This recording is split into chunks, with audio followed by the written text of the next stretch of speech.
जब एक माँ को मालूम चलता है कि उसकी बेटी के किसी और लड़के से संबंध बन गए हैं और ऐसे संबंध जिनको अवैध संबंधों की श्रेणी में रखा जाएगा, तो वह माँ अपनी बेटी को लाख बार समझाती है कि बेटी, तुमको इस प्रकार के किसी काम को अंजाम नहीं देना चाहिए। तुमको घर परिवार की शर्म इज्जत को बचा कर रखना चाहिए।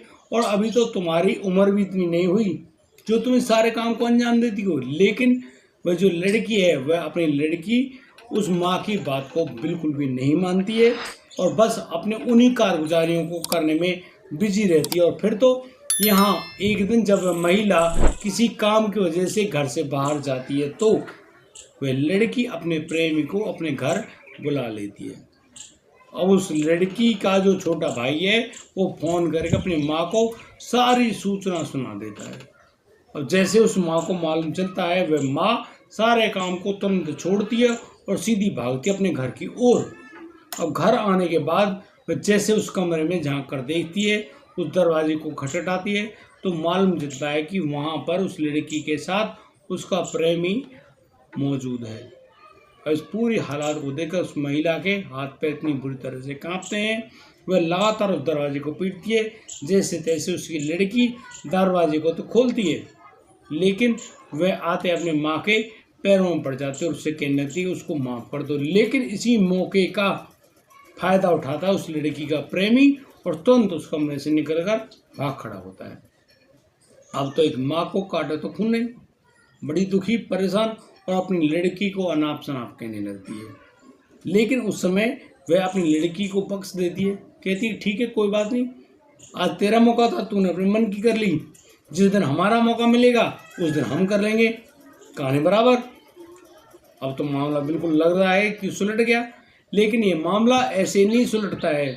यहाँ पर कहानी ऐसे बनकर आती है कि एक दिन उस लड़की की जो बॉडी है, वह एक नहर से बरामद की जाती है और वह भी बिना सर के।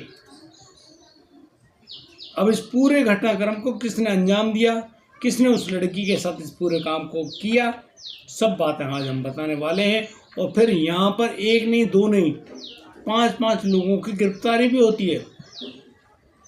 क्या था पूरा मामला, आज हम आपको हर एक बात बताने वाले हैं। इस कहानी को अंत तक जरूर देखिएगा। नमस्कार, आदाब, सत श्री अकाल दोस्तों, स्वागत है आपका हमारे YouTube चैनल किससे करें हम की। तो दोस्तों, आपसे वही प्यार भरी गुजारिश, आगे बढ़ने से पहले हमारे चैनल को सब्सक्राइब करना, नोटिफिकेशन की बेल को दबाना बिल्कुल ना भूलें। दोस्तों, आज का बेहद ही हैरान करने वाला मामला सामने आया है मेरठ उत्तर प्रदेश से। मेरठ नाम ही काफ़ी है भाई ऐसे कांडों के लिए।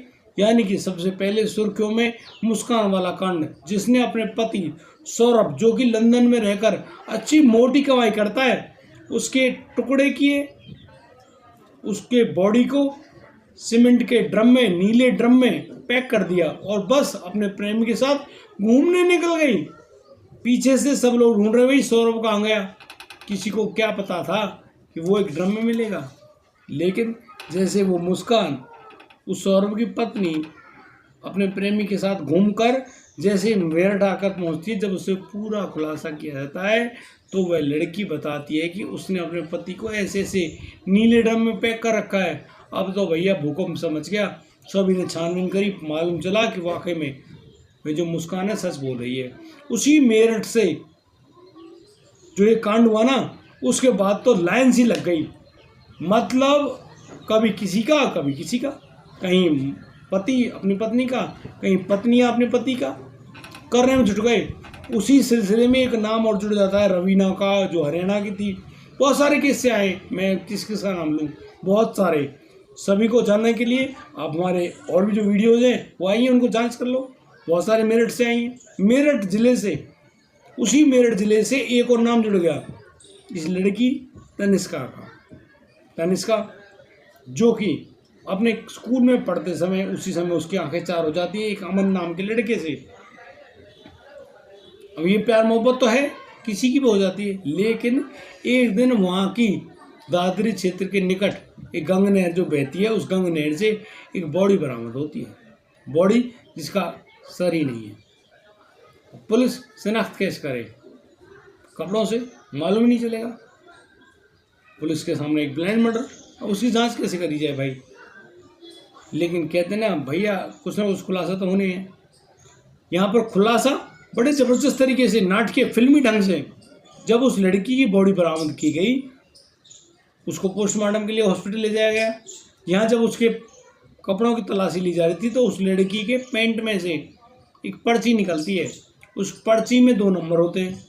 जब उन 2 नंबरों पर फ़ोन किया जाता है तो उनमें से एक नंबर को उठाने वाला लड़का होता है अमन। अब अमन से पूछा जाता है कि तुम किसी लड़की को जानते हैं? तो सबसे पहला नाम तनिष्का का, तनिष्का जिसका नाम आस्था भी है, बताता है कि उसकी गर्लफ्रेंड है और ऐसे ऐसे उस गांव की रहने वाली है। उस लड़के को बुलाया जाता है पुलिस थाने में। उस लड़की की जब शिनाख्त कराई जाती है तो लड़की की तो बोल चाल के ढंग ही बदल गए। क्या कहे भाई, क्योंकि वो लड़की तो वही थी। कहता है कि वो वही लड़की है तनिष्का और मुझे सब कुछ मालूम है, इसका घर परिवार सब कुछ मालूम है। अब पुलिस को लेकर वह लड़का अमन सीधा पहुंचता उसके घर, अपनी गर्लफ्रेंड तनिष्का घर पे। वहाँ जाकर मतलब तनिष्का की माँ मिलती है। तनिष्का की माँ जिसका नाम राकेश है, राकेश एक रमेश नाम की व्यक्ति की पत्नी है और जो कि सीआरपीएफ में ड्यूटी करते हैं और वो इस समय छत्तीसगढ़ में तैनात है। अब जब राकेश से पूछा जाता है कि क्या तुम्हारी बेटी, जो फोटोग्राफ दिखाए जाते हैं, क्या ये तुम्हारी बेटी है? साफ मना करती है, नहीं मेरी बेटी है ही नहीं है। कहाँ गई है? अपने मामा के घर गई है, जरा उससे बात कराओ। अब पुलिस इन सवालों को करती है तो राकेश आनाकानी करती है और राकेश जवाब कैसे दे? अब पुलिस उसे कहती है ठीक है यार, तुम जितना झूठ बोल लिया, सच्चाई पे आ जाओ, सही बता दो कहानी क्या है। ठीक है, अब राकेश भाई अपने मुंह से कैसे इस बात को स्वीकार करे, लेकिन वह जो लड़का है अमन, जो कि अब गुस्से में मर गया था, वह कहने लगा तुमने अच्छा नहीं किया, तुमने उस लड़की की जान लेने के बाद अच्छा नहीं किया। अरे तुम मना कर देते, मैं ही ज़िंदगी से रह जाता, कुछ भी कर देता, लेकिन तुमने उस लड़की के साथ ये सब किया। मतलब कि वो लड़का रोने लगा, आंखें भर आई, बड़े ही दर्दनाक तरीके से कहने लगा कि ठीक है तुम्हारी खुशी के लिए मैं सब बातें करता, लेकिन तुमने ये काम बहुत बुरा किया, उसको ऐसे नहीं करना चाहिए था। अब तो महिला क्या कहे, चुप, उसकी भी आंखों से आंसू, अपनी माँ को रोता देख उसके 2 बेटे भी रोने लगे। अब यहाँ पर कहानी बिल्कुल अजीब। पुलिस उन सबको उठाकर पुलिस थाने जाती है और उस माँ से पूछा जाता है कि आप बता दो कहानी। मैं देखो आपकी बेटी गई है, दुख की बात है, लेकिन क्यों गई है, कारण क्या था? तो यहाँ पर वो महिला बताती है कि ये जो लड़का अमन है उसकी लड़की से पिछले 2 साल से संपर्क में था। ये लोग प्यार मोहब्बत पता नहीं क्या करते हैं, लेकिन अभी तो वो लड़की शादी के लायक भी नहीं हुई, मात्र 17 ईयर्स की है। हमने लड़की को खूब समझाया, तसल्ली से बताया कि बेटी कोई बात नहीं, मान जाओ, हर तरीके से उसके दिमाग में बातें रखी, लेकिन वो लड़की मानी ही नहीं। हर तरीके से समझाया, बड़ी तसल्ली से बताया। और दूसरी बात, अब ये जो अमन नाम का लड़का है, रहने वाला तो पड़ोसी गाँव का है, लेकिन ये लड़का दूसरी बिरादरी का है। हम उस बिरादरी में शादी कैसे कर दें? अब इसी बात पर वो माँ बड़ी परेशान, लेकिन सबसे ज़्यादा परेशान तो उस दिन हुई जब वह अपने कहीं रिलेटिव से मिलने जा रही थी तो उसके बच्चे का फ़ोन आया। उसने बताया कि आज घर पे अमन आया है और बस मैं रंगे हाथों उसको पकड़ना चाहती थी, इसलिए मैं वापस आती हूँ, देखती हूँ कि यहाँ तो कमरे में दोनों मौजूद हैं और ये वही गलत काम कर रहे हैं। अब ये बात उसको बड़ी नागवार गुजरती है, परेशान होती है, दुखी होती है, अपनी बेटी को समझाती भी है, लेकिन उसकी बेटी जो है कि मानने का नाम ही नहीं है। वो माफ़ तो कर देती, लेकिन शायद उससे ये बात दिमाग से उतरी नहीं। उसने अपने बहन के लड़के, अपने भाइयों के पास फ़ोन किया, उनको बताया ऐसे ऐसी बात है। बस यहाँ पर वो लोग भी आ गए। एक दिन रात को उस लड़की को धड़ दबोचा, उसके गले को पहले तो दवाई दिया, सांस आने जानी बंद हो गई, सीताराम हो गया। फिर एक जो ग्रांति जो होती है उसका सहारा लेकर उसकी गर्दन को अलग कर दिया, उसको बॉडी को तो एक नहर में फेंक दिया, गंगा नहर में, और दूसरे जो सर है उसको दूसरी नहर में फेंक दिया। सर को तो बरामद नहीं किया गया, लेकिन बॉडी बरामद हो जाती है और वह जो माँ है सारे किस्से को खोल देती है और उसी माँ की जो निशानदेही है उस पर बताया जाता है कि भाई उसकी जो मौसी का लड़का यानी कि उसका जो भतीजा है वो लोग भी हैं, एक उसका भाई भी है, उन सबको बुला लिया जाता है। उस राकेश के पति रमेश को भी खबर दे दी जाती, वो भी आ जाते हैं। अब यहाँ जो राकेश नाम की महिला, उनके 3 बच्चे हैं। एक बड़ी बेटी तनिष्का है, आस्था, 2 बच्चे हैं, एक 7 साल का, एक 11 साल का है। सारी कहानी सामने आई जाती है, क्या करें। अब पुलिस ने वहाँ पर जो गिरफ्तारी करी वो 5 लोगों को करी। मामा भी है तनिष्का का, उसके मौसी के लड़के भी है, उसका अपना सगा भाई भी है, उसकी माँ भी है। सब लोग जेल के अंदर भेज दिए। अब बताओ, आप सोच कर रहा है इस बार, मतलब मेरी कहानी मुझे लग रहा है कि शायद ये गमगीन कर देगी। मतलब एक लड़की को ऐसा क्या लगा कि बस वो प्यार करेगी तो बस वही उसके लिए फाइनल है, उसी के साथ ज़िंदगी जिएगी वही फाइनल है। क्या आपको लगता है ऐसा होना चाहिए? आप अपनी राय लिखकर दे सकते हैं, मैं स्वागत करता हूँ आपकी राय का। लेकिन मुझे बड़ा दुख है इस बात को जानकर कि मतलब मात्र 17 ईयर्स, अभी तो आप ढंग से शादी की उम्र में नहीं पहुँचे और आप अपने घर में बगावत करना शुरू कर देते हैं। और संपन्न परिवार भाई, एक CRPF का फौजी आदमी, घर में किसी चीज़ की कोई कमी नहीं। आखिर उस लड़की को ऐसी क्या कमी, क्या उस पिता की परवरिश में कमी थी? क्या वो माँ की उम्र में, माँ की जो देखभाल उसमें कोई कमी है? नहीं, मुझे तो लगता नहीं। लेकिन आप लोगों को कुछ लगता हो भैया उसने उन्हें जितने ढंग से पाला पोसा, उनकी देखभाल करी, शायद उसमें कोई कमी रह गई हो, या आपको लगता हो कोई बात तो आप बताएं ज़रूर, मालूम तो चले भाई ये कहानी ठीक है नहीं है। लेकिन एक माँ खुद अपनी बच्ची के साथ ऐसा काम कर दे, अब क्या कहना चाहते हैं उस माँ के लिए?